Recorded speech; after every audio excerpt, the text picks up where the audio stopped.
Hello, this is still Cindy. This is still Lori. This is our third video. We're getting pretty good at this, I think. Yeah, I think we're doing all right. We're gonna have our own YouTube channel by the end. I might get a couple people to watch us. I hope so. So we're gonna do a floor practice. Lori is gonna be my modifier. Her knee has recently been operated on, so she's not really up for kneeling on this hard floor. Never was. Well, that's why you have me. So what I'm going to do here is I'm going to turn to the side. Lori's going to show you how to use the chair. And I'm going to start in down dog as a way to get to the floor. So I'm going to bend my knees, bring my hands down, and step back to downward facing dog. And here in downward facing dog, I'm going to spread my fingers, press the palm into the floor, send my hips up and back, and let my heels relax towards the floor. You can pedal the knees, we call that walking the dog if you'd like.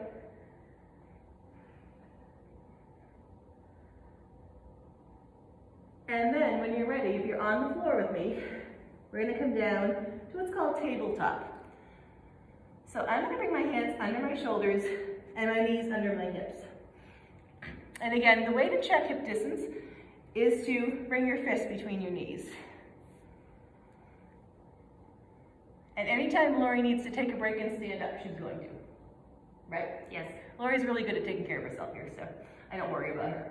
So we'll do some cat and cow. On the inhale, we'll roll the hips up, drop the belly down, bring the chest forward and look up.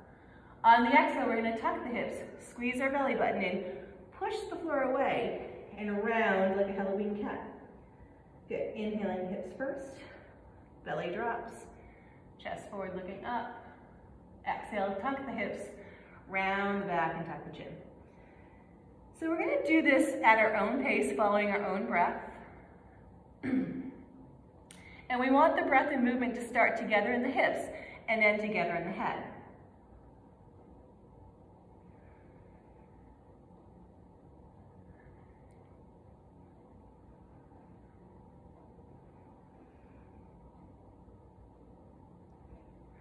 So we're all working here at our own pace. So we're only doing what feels right, what works for us. We'll come back to center. And we're going to head to child's pose or forward fold. So I'm going to let my hips drop towards my heels. I'm going to open my knees slightly. And I'm going to bring my head towards the floor or on my arms. And I'm going to come up a little. Lori's going to stay there because I can't talk and be in child's pose. So child's pose is a resting pose, and you can take it anytime you'd like during class. If your arms don't reach overhead all the way, that's fine. If your head doesn't come to the floor, that's fine. You can stack your arms or stack your fists, like one potato, two potato. You rest them there. You can also bring your hands around towards your ankles if your head's on the floor. Good. Child is a resting pose again. You can take it anytime you'd like. We're going to come back up to hands and knees. And again, I'm going to have my hands under my shoulders and my knees under the hips. And we're going to do something called spinal balance. So, on the inhale, we're going to take the right hand up and the left leg up. Good. Exhaling down. On the next inhale, the left arm and the right leg up. And exhale down. So we're inhaling up, exhaling down, and then we're switching. So a couple of things to think about here. This is a balance pose, and if you're feeling wobbly, you can take out one set of limbs. You can just do the arms or just do the legs. You can also touch out instead of coming up. Good. Couple more.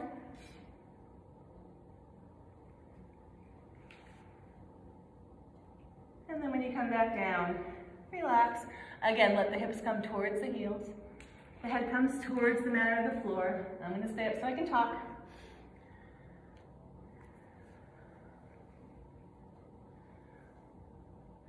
So here in this pose, maybe notice where the breath is moving your back.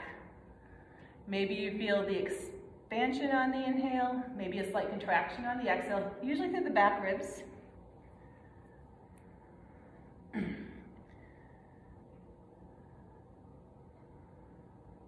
couple more.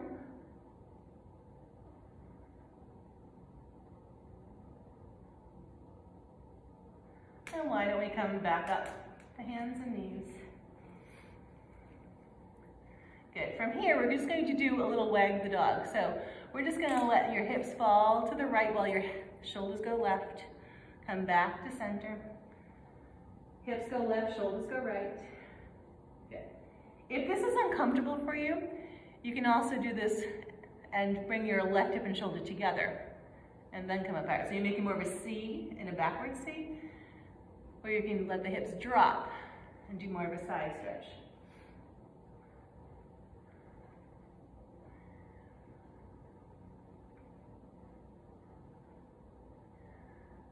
Good. Come back to center. And what we're going to do is we're going to add plank. So Lori's just going to step back as far as she's comfortable and then squeeze her belly in. Those of us on the floor have a bunch of different options. So I can either take my hands forward and drop my hips, so I'm an incline plank, or I can tuck my toes under and come to the top of a push-up. If you're on a chair like Lori is, be very careful that it doesn't slip under you. Now you tell me. All right. Good. We'll let the knees come back down and we'll walk closer to the chair. We'll press back to one last child's pose.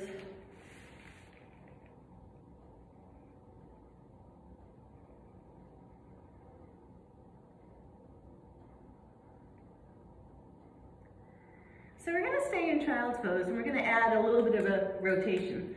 And Lori's kind of an expert at this with the chair, so watch closely for her for any modifications. I'm going to take my hands over to the left. Good. You're trying to keep the torso down as far as you can here. Once my hands have landed left, I'm going to push into the right hand and the right hip, lengthening the right side of my body.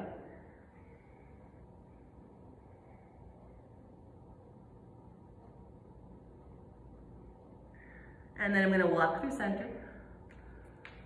Take a breath here. And we're going to do the other side. So the hands are going to go to the right. Once I've landed right, I'm going to press into the left hand and the left hip, pressing them long.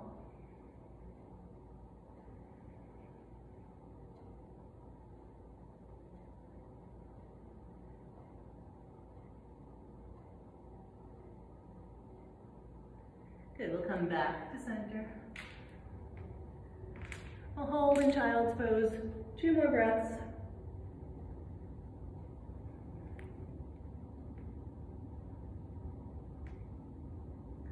And we'll work our way all the way back up. Okay, and then you can come out. So feel free to stand up. If you've been on the chair, stand up slowly, just because you're changing the blood flow a little bit there. Okay. So thank you for joining us for our hands and knees, and feel free to join us in one of our other videos.